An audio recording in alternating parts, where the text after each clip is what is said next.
Welcome back to Podiatry Marketing Podcast. I'm your host, Jim McDannald. As always, Tyson Franklin. Big T, what's shaking there in Australia?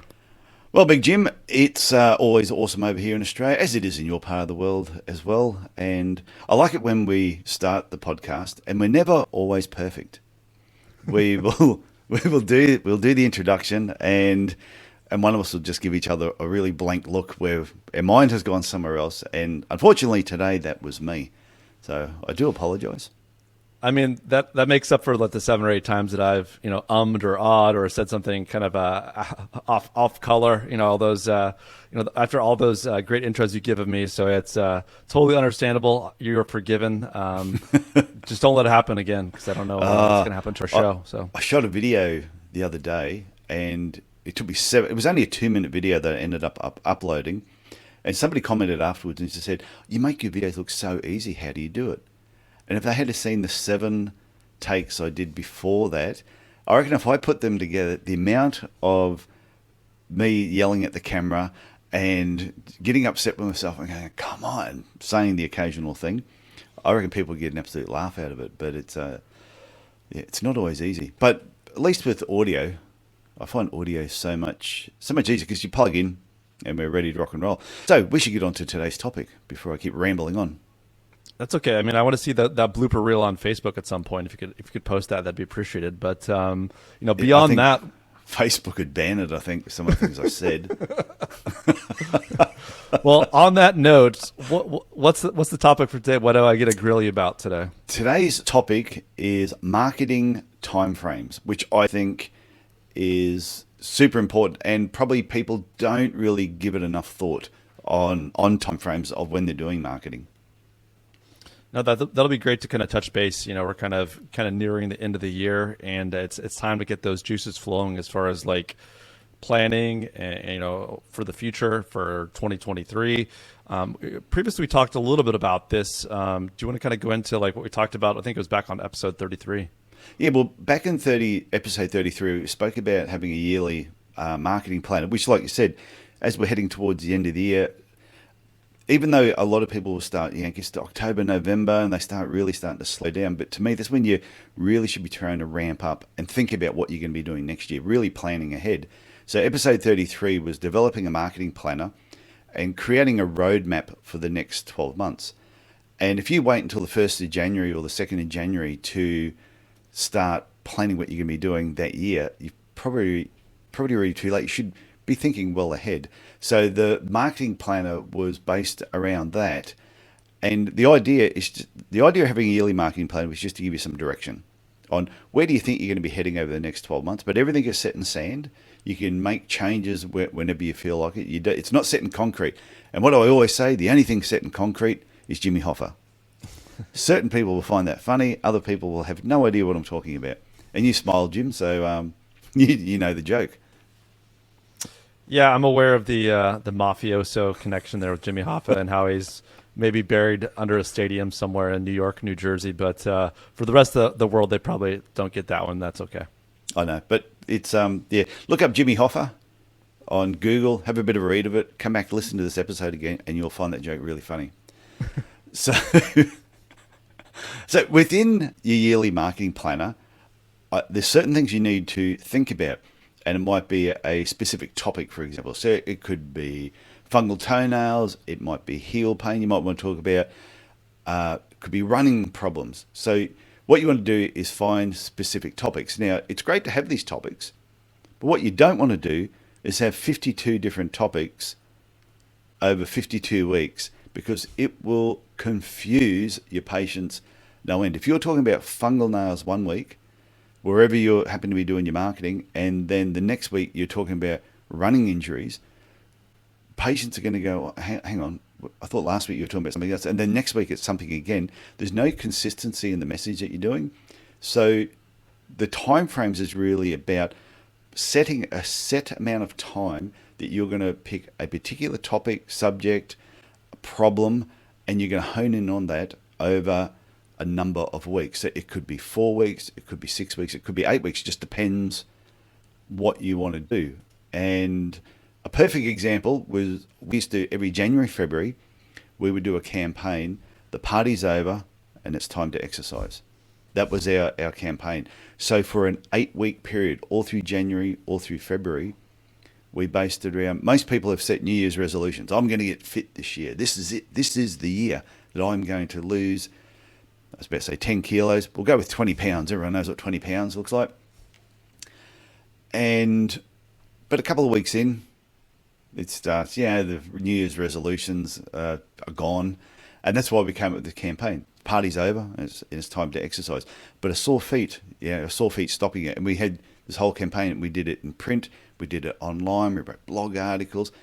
We really gave it an enormous amount of focus for an 8-week period. And every time we did that, it just did so well for us because of the consistency. Yeah, I think that consistency piece is huge. We've talked about this in the past, and even off the podcast a bit. I think when people are close to their own marketing messages, I think it's exactly like you're saying. You know all the different channels you're putting these messages out, and sometimes to you it feels very repetitive. Yeah. If you're running a Facebook campaign or Google ads or changing things on your website, or you have a blog post, or you're doing other things, you've seen those pieces of marketing materials multiple times. So in your own mind, it may feel like, I should change it every week or every 2 weeks because I'm repeating myself. But when you're so close to it, you're not seeing it from the kind of the vantage point of your audience or your potential patients. They're living busy lives. Unless you have some amazing marketing tool or advertising reach that it's unlike any other person I've ever heard before. You need to repeat those messages consistently over time in order to have a consistent message be delivered. Otherwise, like you said, you're kind of schizophrenic. You're kind of all over the place, kind of like a jack of all trades, and you're leaving your potential patients confused and not just kind of doubling down on consistent messaging. I think that 8-week time frame, I think the least it should be is 4 weeks, but I think that 8-week, not only does it give you time to hammer home those messages to really make an impact, but also it allows you to focus on a few topics every year or every half year. So you're not just running ragged, trying to think of new ideas all the time. Yeah, but when we focused on, say, fungal nails, for example, we knew in the summer months was when a lot of women were starting to wear more open-toed shoes, want to get their feet out there, and they look down at their toenails and they see these manky-looking things on the end of their feet, and just be going, oh my God, cover them up with nail polish. So we had this ad that we would run through October, November, December, leading into January before we did Party's Over and It's Time to Exercise. And the ad sort of went along the lines, this was an audio ad that we did. And then we also did video as well. And it said, hear that? That's fungus eating your toenails. And because of that silence, and we were doing this on the radio, whenever you got silent on the radio, people would go, did the radio just stop? And I remember walking down the street one day, and all of a sudden this car went past, and the person knew me. And the window came down, and they said, hey, Tyson, you hear that? I went, what? And they said, that's fungus eating your toenails. And they cracked up laughing and kept driving. So I knew the message was getting across. Give you 2 examples of consistency, though. Well, I think I'll go back a step. Don't be pressured by marketing people to tell you when you should be changing your marketing message. I think that's really important. I had a radio rep that I got on with really, really well, and we had another campaign that we used to run, and it was called it was the God campaign. It took God 7 days to create the universe, but at ProArch it only takes 1 day to make your orthotics. So that was sort of, and we went along the whole lines like it's a miracle. And what was good about that is that ad went so well for us. We did it in so many different places. But I had this marketing rep come on and me say, when are you going to change your ad? It is so boring. And I go, I'll change it when it stops working. And we actually ran that one for a long period of time. So you would recommend consistency with your own clients, wouldn't you, Jim? No, consistency is key. I think you have to, you just have to keep hammering home those messages to folks to make sure that they understand exactly what you're providing. I think your 2 examples there also reflect something that, as podiatrists and as clinic owners, there is a seasonality to certain aspects of the care and the services provided. Number one, like you said, early in the year, it's about people, overdoing it, during the COVID times, and when people were in their houses and stuff, people wanted to get out and exercise and overdid it. But that's a normal repetitive thing that happens with the winter time. New Year's resolutions, January and February, people just are going to overdo it. And then, like you said, that late spring into summer, it's almost sandal season, and people don't want to walk out with, funky fungal toenails wearing those sandals. So these are things that can be rinsed and repeated in a very, you can update them, you can make little changes to them. But once you get that kind of allotment or those campaigns that are working well for you, you don't have to like reinvent the wheel every single year. Sometimes it's, 2 or 3 years to kind of lock in those times, or you have times when you experiment. But I think you touch on a great aspect of seasonality and consistency, which are super helpful to anyone trying to make an impact and really gain visibility for their services locally. Yeah, and that's why this particular topic with timeframes fits in with the yearly marketing planner. Because like you said, once you run through something, if it was a really successful campaign, you remember that. So the next year, you start planning for the next year. So we already knew if it was towards the end of 2022 now, I would have 2023 pretty much already mapped out based on what went well this year. And sometimes not every campaign goes well. You'll do something, you go, you know what, didn't get the same response we got last year when we did a different topic. So you can choose, do we change it slightly and tweak it to try and make it better? Or do we drop it and go back to something that worked really well? And that's what we used to do a lot of the times, is if we had something that worked, we go, why mess with something if it's working really well? The other example I just want to share, there was a company up here in Cairns called Golden Drop Winery. They only ever advertised on TV. It's the only place they advertised. The only time they advertised on TV was pretty much after 11 p.m. at night, because it was like $10 a spot on TV. And they would advertise on all the different channels. There wouldn't be a person in Cairns that didn't know about Golden Drop Winery, because everybody at some stage in their wild youth and into adulthood would be awake after 11 p.m. watching TV at some stage. And they were on all the time. And I could ask anybody in Cairns, you ever seen the Golden Drop Winery ad? And they go, oh yeah. I go, okay, so you've been awake after 11 o'clock at night. Oh yeah. So, and that, to me, that was a really good example of consistency, but their time frame was pretty much week in, week out. And I'm not sure, maybe they did do it in, like 8-week blocks and then had a break, but I used to see it all the time. So I think if you've got a great message, there's nothing saying you can't run something for 52 weeks if it's going really, really well, which is what we did with our God campaign, because it works so well.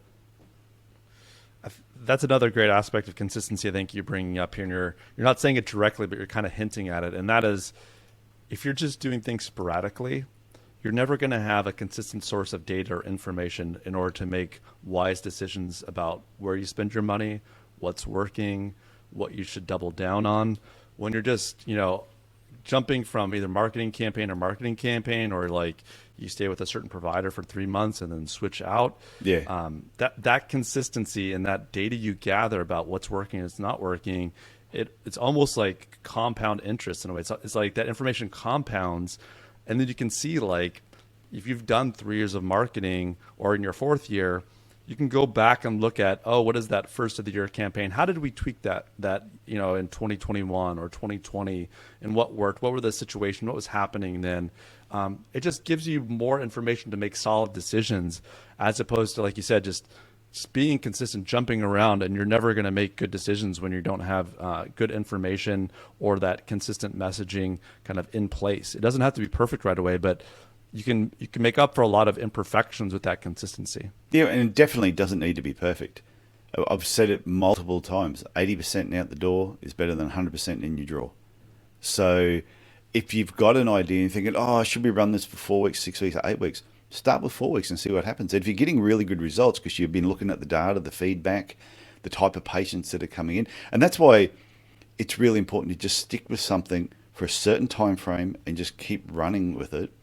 Even if initially in the first week you're going, not really getting the response we wanted, well, maybe the second week is where you'll get the response, or it could be the third week. But if you if you pull the pin on it too early, you will never know, because sometimes people need to see that message. I think I read somewhere 7 or 11 times before they feel comfortable to make a decision on it. So if you run something for a week and a half, you go, oh, we're not getting the response, and you just pull the pin, you may have just missed out. But if you run it 4 weeks and you're getting no response, probably doesn't work. You definitely need to change it. Yeah, it's either just the messaging is wrong, or it's just not going to the right person in the right channel. Or wrong at the right time. It could be the wrong time. Exactly. Like, to talk about fungal toenails in the middle of winter, if you're in a cold climate where people are wearing clothes and boots and no one is ever seeing them, it's probably not going to be as effective as if you show some really good looking feet at summer and go, do your feet look like this? Or then show some manky foot.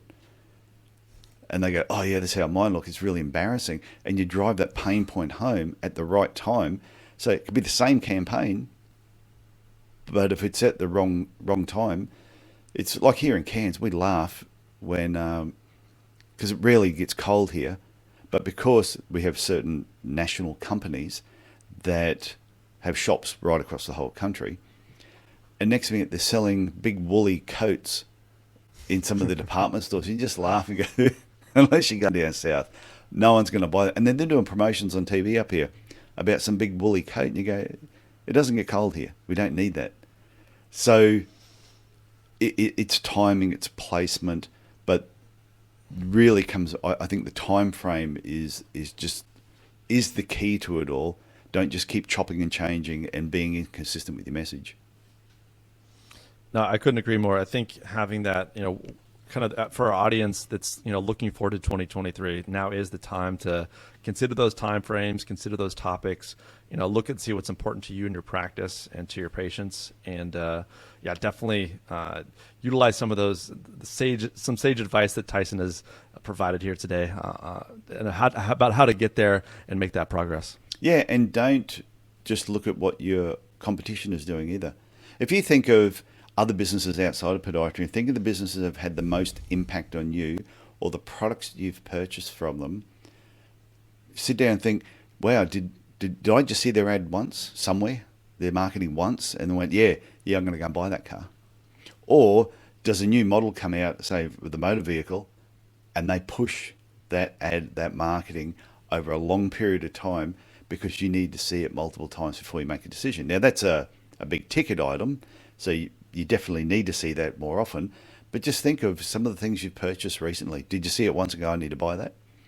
Or the company that was promoting it promoted it long enough for you to see it multiple times in different areas as well. And then it may be something you talk to a friend about, go, hey, I saw this. Okay, I saw that as well. Now, if you only do it for a short period of time, your friends may not see it. You do it long enough, your friends will see it. So I think you can learn a lot from what other successful companies do outside of our particular industry. No, for sure. And also, like you mentioned previously, like this is just setting the direction for your practice, right? Everyone has ideas about what's going to bring them kind of professional satisfaction, what gets them excited to go to work each day. And by being kind of intentional and deliberate about setting the course for what you want your practice to be, setting these kind of, developing a strategy and setting this direction with these time frames in mind will help you get there. Yeah. So if anyone has any questions on this topic, or just please send Jim or I an email. And if you're thinking about, like, I look this way, if somebody's got a bit of a campaign, they're not sure whether this is a good campaign or not, flick it through to us. Tell us your ideas, and I'll give you feedback pretty quickly. I'm sure Jim will as well, whether it's a good idea. But the final thing I want to say to people, no matter what campaign you're putting together, regardless of what time of the year it is or what time frame you're going to do it for, make sure you're targeting it towards the type of patient you want to see more of in your clinic. Yeah, if you don't want to see fungal toenails, please do not talk about fungal toenails. If you don't want to see more routine care, don't even mention it. Talk about the type of patient you want to see more of, and then you're going to be so much happier. For sure.